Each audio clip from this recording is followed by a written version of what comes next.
NEET paper leak मामले पर supreme court में बड़ा खुलासा। सरकार ने कोर्ट में कहा, खुद प्रधानमंत्री नरेंद्र मोदी रख रहे हैं नजर। 21 जून को दोबारा होगी नीट परीक्षा, लेकिन क्या इस बार पेपर रहेगा सुरक्षित? देश के लाखों छात्रों के भविष्य पर सवाल। सुप्रीम कोर्ट ने जताई चिंता। आज की सबसे बड़ी खबर नीट पेपर लीक मामले से जुड़ी है, जहां सुप्रीम कोर्ट में सुनवाई के दौरान केंद्र सरकार ने बड़ा बयान दिया है। तो चलिए इस वीडियो में हम आपको बताते हैं विस्तार से, लेकिन उससे पहले ही स्वागत है आपका RNI न्यूज पर। मैं हूं आपके साथ तमन्ना चौधरी। नीट पेपर लीक मामले में दाखिल याचिकाओं पर सुनवाई करते हुए सुप्रीम कोर्ट ने परीक्षा व्यवस्था को लेकर गंभीर चिंता जताई है। कोर्ट ने कहा कि यह बेहद चिंताजनक है कि लाखों छात्रों को ऐसी स्थिति का सामना करना पड़ा। दरअसल नीट यूजी परीक्षा 3 मई को आयोजित हुई थी, लेकिन पेपर लीक विवाद के बाद परीक्षा रद्द कर दी गई है।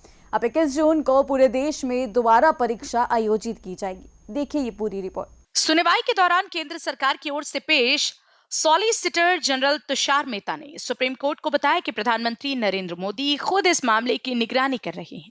सरकार ने कहा कि 21 जून को होने वाली परीक्षा को पारदर्शी और सुरक्षित बनाने के लिए कई बड़े कदम उठाए जा रहे हैं। सरकार का दावा है कि इस बार परीक्षा प्रणाली में ऐसी व्यवस्थाएं लागू की जाएंगी जिससे किसी भी तरह की गड़बड़ी या पेपर लीक की संभावना खत्म हो सके। पेपर लीक मामले को लेकर कई मेडिकल छात्रों और डॉक्टर्स ने सुप्रीम कोर्ट में याचिका दाखिल की है। याचिकाकर्ताओं ने नेशनल टेस्टिंग एजेंसी यानी एनटीए को हटाने की मांग की। उनका कहना है कि लगातार विवादों के चलते एजेंसी की विश्वसनीयता पर सवाल खड़े हो गए हैं। पिछली सुनवाई में सुप्रीम कोर्ट की बेंच ने एनटीए को नोटिस जारी कर जवाब मांगा था। सुनवाई के दौरान हाई पावर्ड कमेटी के अध्यक्ष और इसरो के पूर्व प्रमुख राधा कृष्णन भी व्यक्तिगत रूप से कोर्ट में मौजूद रहे। राधा कृष्णन ने कोर्ट को बताया कि 2024 में कमेटी ने परीक्षा प्रणाली को मजबूत करने के लिए 60 सुझाव दिए थे। उन्होंने कहा कि इनमें से कई सुझाव लागू किए जा चुके हैं और 2025 की परीक्षा सफलतापूर्वक आयोजित हुई थी। सुप्रीम कोर्ट ने कि यह सुनिश्चित किया जाए कि 21 जून को होने वाली परीक्षा बिना किसी विवाद और पूरी पारदर्शिता के साथ संपन्न हो। सरकार की ओर से यह भी कहा गया कि परीक्षा केंद्रों की सुरक्षा बढ़ाई जा रही है। डिजिटल निगरानी, मजबूत वेरिफिकेशन सिस्टम और पेपर ट्रांसपोर्टेशन को लेकर नए प्रोटोकॉल तैयार किए गए हैं। इस पूरे मामले पर अब देश भर के लाखों छात्र और उनके अभिभावकों की नजर बनी हुई है, क्योंकि यह परीक्षा मेडिकल करियर का सबसे अहम पड़ाव मानी जाती है।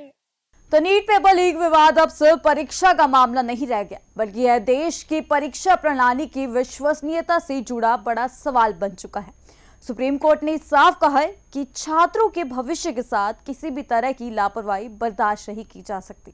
अब सबकी नजर 21 जून को होने वाली परीक्षा पर है कि क्या इस बार सरकार और एनटीए छात्रों का भरोसा दोबारा जीत पाएंगे। फिलहाल सुप्रीम कोर्ट इस मामले की अगली सुनवाई जुलाई के दूसरे हफ्ते में करेगा। तब तक के लिए जुड़े रहिए हमारे साथ RNI न्यूज पर।